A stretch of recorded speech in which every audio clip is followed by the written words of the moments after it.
എല്ലാവർക്കും എൻ്റെ നമസ്കാരം. ഓം നമഃ ശിവായ. കാരണം ഇന്നത്തെ ഈ വിഷയം പറയുമ്പോൾ ആദ്യം അങ്ങനെ തുടങ്ങണം എന്ന് തോന്നി.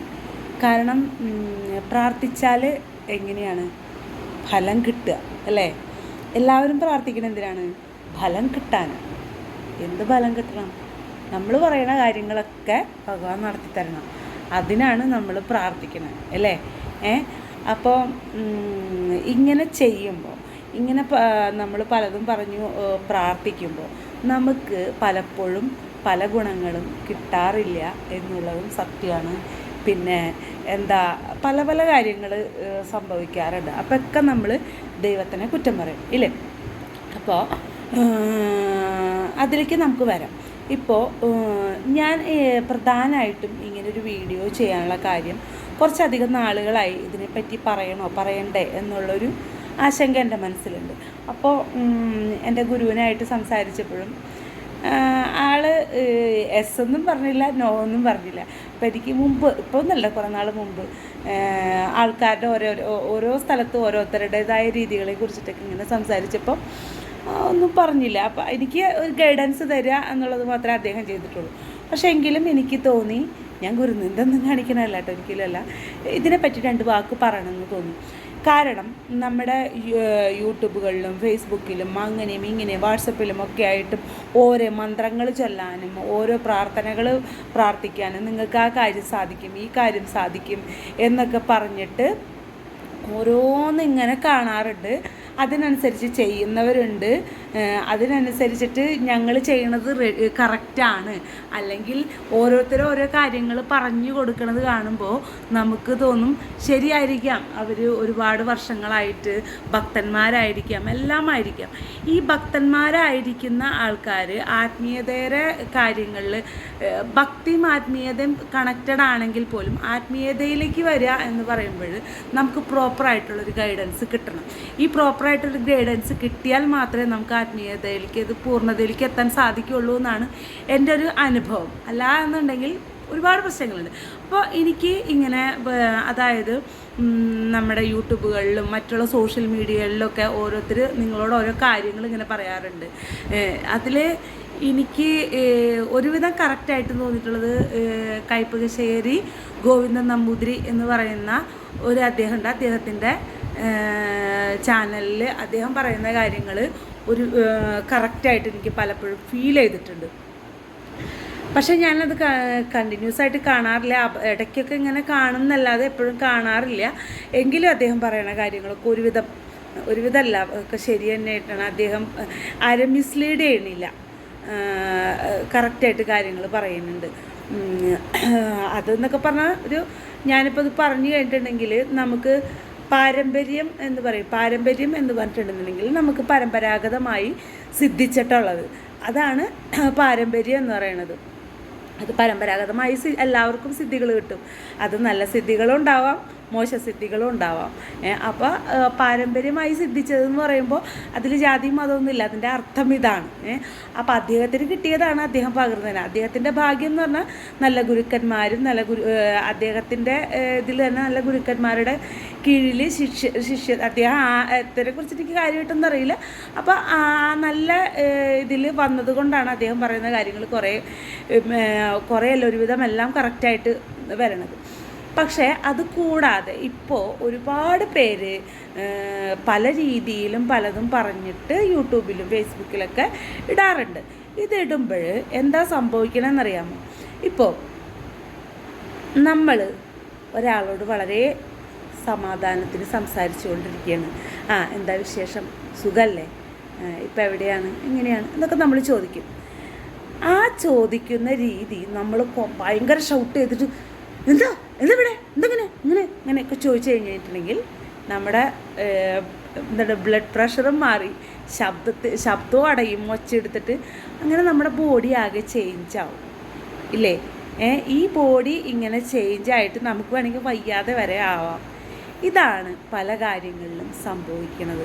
അതായത് നമ്മൾ സോഷ്യൽ മീഡിയയിൽ കൂടെ പലതും പ്രാർത്ഥിക്കാനും ചെയ്യാനൊക്കെ പലരും പറയുമ്പോൾ നമുക്ക് എല്ലാവർക്കും അത് ആപ്റ്റ് ആവണം എന്നില്ല. അപ്പോൾ ഇത് പറയുമ്പോൾ എന്നോട് എല്ലാവരും ചോദിക്കും, അപ്പോൾ പിന്നെ ഞങ്ങളെങ്ങനെയാണ് ചെയ്യേണ്ടത്? നിങ്ങളാദ്യം എൻ്റെ ഒരു അനുഭവം ഉണ്ടാണ് ഞാൻ പറയണത്. എല്ലാവരും എന്താ പറയുക, നമ്മൾ ജപിച്ച് കുറേ കാലം എത്തുമ്പോൾ നമ്മൾ മനസ്സുകൊണ്ട് പ്രാർത്ഥിക്കുക, നല്ലൊരു ഗുരുവിനെ തരണേ, സത്യസന്ധമായിട്ടുള്ളൊരു ഗുരുവിനെ തരണേ എന്ന് പ്രാർത്ഥിക്കുക. നമ്മുടെ മുജ്ജന്മ സുഹൃതം ഉണ്ടെങ്കിൽ നമുക്ക് നല്ല ഗുരുവിനെ കിട്ടും. ആ ഗുരുവിലൂടെ നമുക്ക് മനസ്സിലാവും. അപ്പം ഉണ്ടല്ലോ, നമുക്ക് കുറേ കാര്യങ്ങൾ മനസ്സിലാവുമ്പോൾ ചുറ്റിലും നടക്കണ കാര്യങ്ങളും നമ്മൾ അതുവരെ ചെയ്തിട്ടുള്ള കാര്യങ്ങളൊക്കെ ആലോചിക്കുമ്പോൾ നമുക്ക് ചിരി വരും. ഇപ്പോൾ എന്താണ് ഞാൻ അത് പോട്ടെ, അത് പറയണ്ട. അപ്പോൾ നമുക്ക് ചുറ്റിലും നടക്കുന്ന കാര്യങ്ങളൊക്കെ കാണുമ്പോൾ നമുക്ക് സ്വാഭാവികമായിട്ട് ചിരി വരുള്ളൂ. മുമ്പൊക്കെ അങ്ങനെ വളരെ സീരിയസ് ആയിട്ട് എടുത്തിരുന്ന കാര്യങ്ങൾ വരെ എന്നുള്ള രീതിയിലേക്ക് നമുക്ക് ഫീൽ ചെയ്യും, അത്രേ ഉള്ളൂ. അതുപോലെ ഭയങ്കര ദേഷ്യത്തോടുകൂടി ഇരുന്ന കാര്യങ്ങളൊക്കെ നമുക്ക് ആലോചിക്കുമ്പോൾ ചിരി, ദൈവം ഇതിനാണല്ലേ ഞാൻ ഈ കിടന്നൊച്ചെടുത്തിരുന്നത് എന്നുള്ള തോന്നലുകളൊക്കെ നമുക്ക് വരും.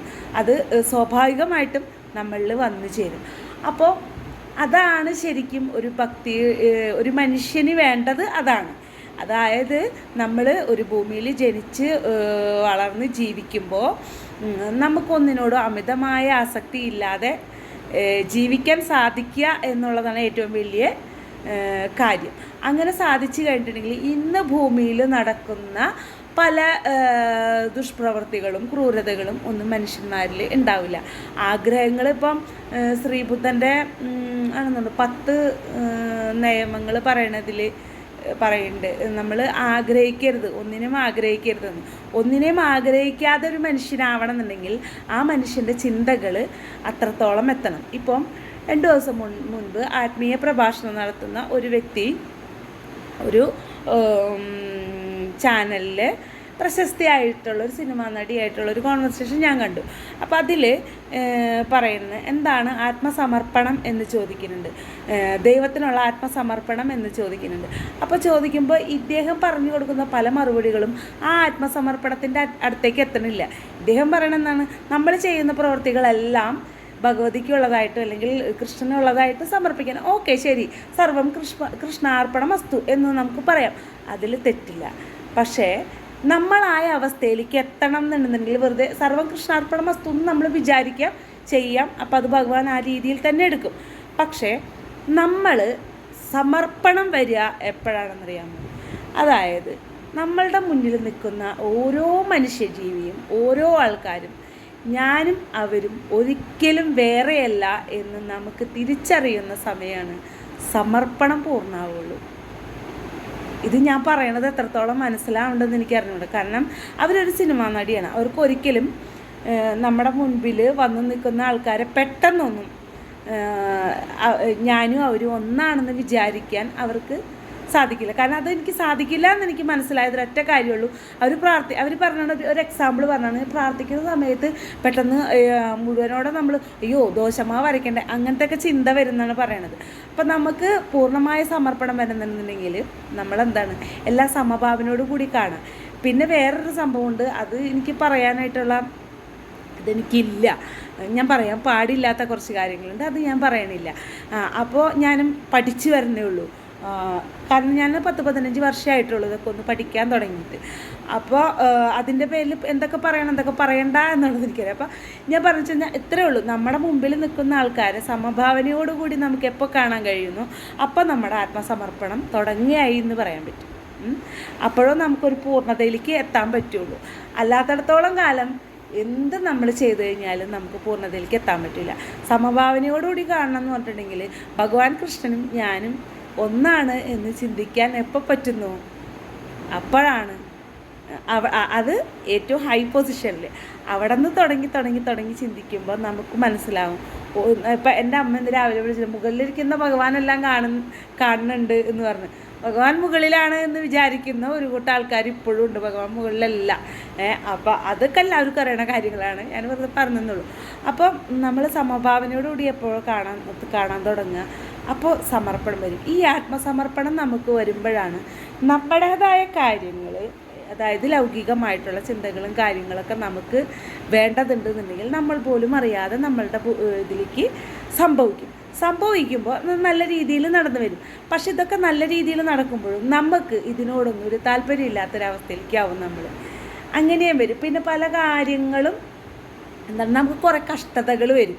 കഷ്ടതകളും ബുദ്ധിമുട്ടുകളും ഒക്കെ വരുമ്പോഴും നമ്മൾ ഭഗവാനെ കുറ്റം പറയും.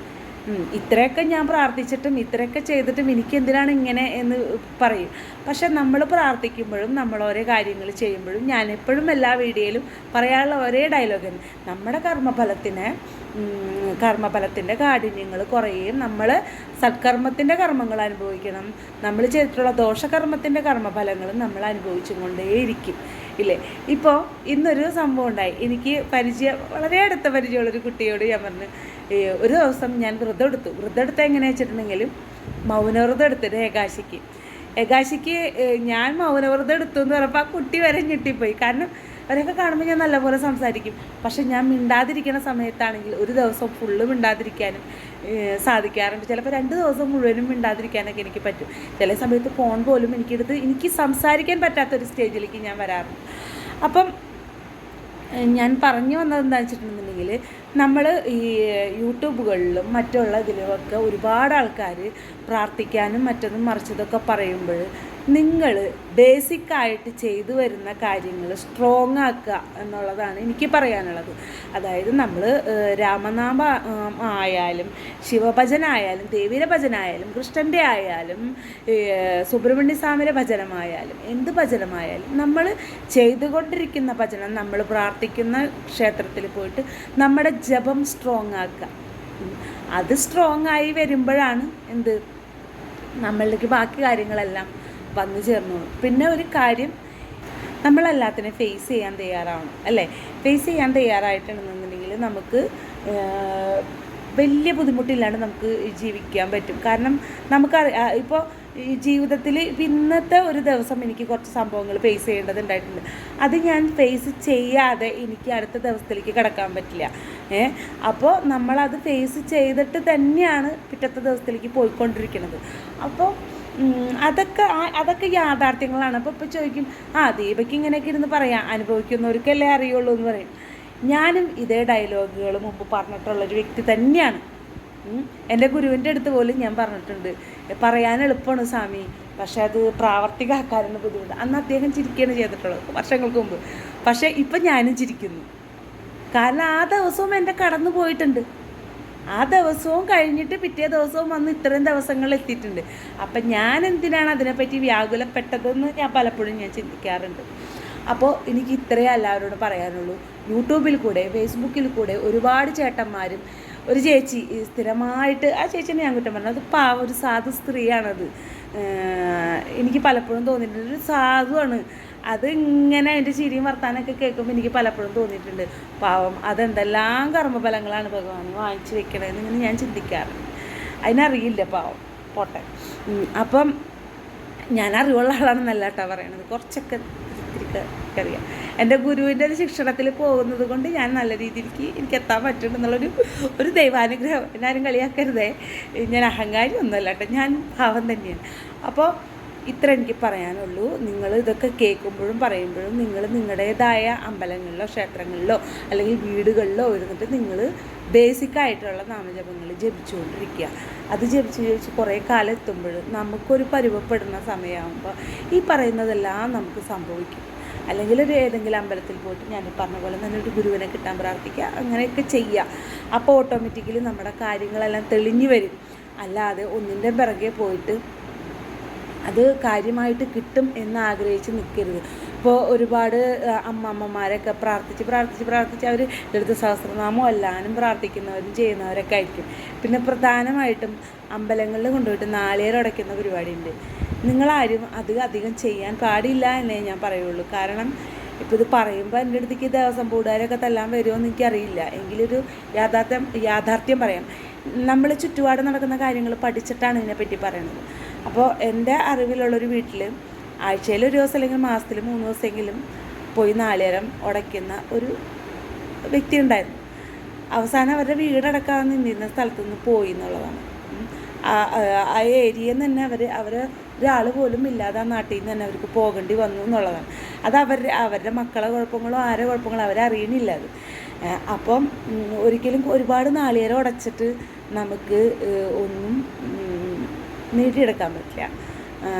നാളികേരത്തിൻ്റെ പുറകിൽ വലിയൊരു സത്യങ്ങളതൊക്കെ ഉണ്ട്. നെയ്ത്തേങ്ങ എന്ന് ഉദ്ദേശിക്കുന്നത് മുക്കണ്ണൻ എന്ന് പറഞ്ഞാൽ ശിവൻ്റെ പ്രതീകമാണ്. പിന്നെ നമ്മളെ തന്നെ ഇതാക്കുക എന്നുള്ളതൊക്കെയാണ്.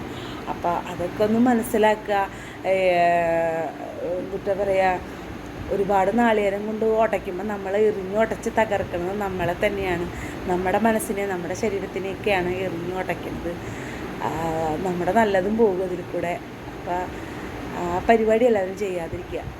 ഇത് പറയുമ്പോൾ എല്ലാവരും നല്ല വരട്ടാ. അപ്പോൾ എനിക്ക് ഇന്നത്തെ കാര്യത്തിൽ പറയാനുള്ള എന്തെങ്കിലും സംശയങ്ങൾ ആർക്കെങ്കിലും തോന്നുന്നുണ്ടെങ്കിൽ എനിക്ക് അടിയിൽ കമൻ്റ് ഇട്ടോളൂ. അറിയാവുന്ന രീതിയിൽ ഞാൻ പറഞ്ഞുതരാം. എനിക്ക് അങ്ങനെ തോന്നി, അതുകൊണ്ട് ഞാൻ പറയണതാണ്. നമസ്കാരം, നന്ദി.